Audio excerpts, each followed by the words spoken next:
लोकसभा चुनाव में आप कांग्रेस का गठबंधन कोई सफलता हासिल नहीं कर पाया था।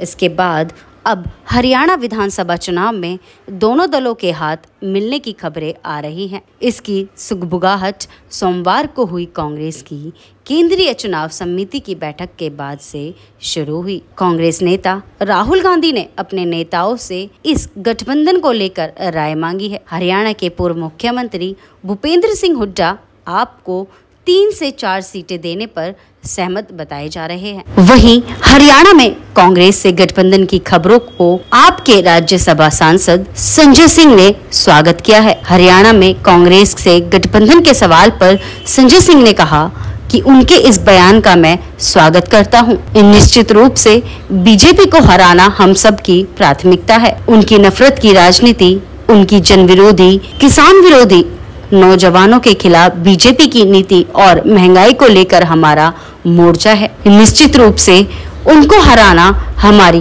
प्राथमिकता है, लेकिन इसके बारे में आधारित तौर पर हमारे हरियाणा के प्रभारी और प्रदेश अध्यक्ष आगे की बातचीत के आधार पर इसकी सूचना अरविंद केजरीवाल को देंगे और फिर इस पर कुछ बातें आगे की जाएंगी।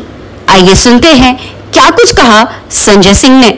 देखिए, उनके इस कथन का मैं स्वागत करता हूं और निश्चित रूप से भारतीय जनता पार्टी को हराना हम सबकी प्राथमिकता है। उनकी नफरत की राजनीति, उनकी जन विरोधी और किसान विरोधी राजनीति, नौजवानों के खिलाफ उनकी राजनीति को, महंगाई के खिलाफ जो हम लोगों का मोर्चा है, निश्चित रूप से उनको हराना हमारी प्राथमिकता है। लेकिन इसके बारे में आधिकारिक रूप से जो हमारे प्रभारी हैं हरियाणा के संदीप पाठक जी और सुशील गुप्ता जी, वो लोग इसके बारे में अंतिम फैसला बातचीत करके और इसकी सूचना केजरीवाल साहब को देंगे और उस हिसाब से निर्णय लिया जाएगा।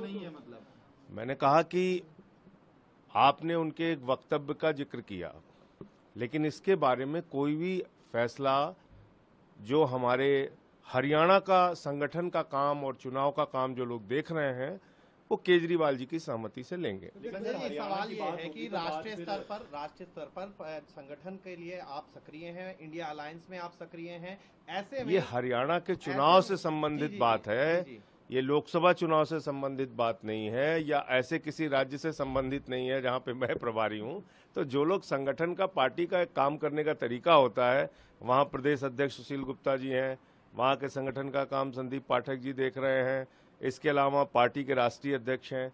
तो पार्टी में का निर्णय लेने की एक प्रक्रिया है, ये सब तय करने के बाद पीएसी हरियाणा और दिल्ली में दरवाजे खुले हैं क्या कांग्रेस के लिए? कोई बातचीत की जगह है क्या?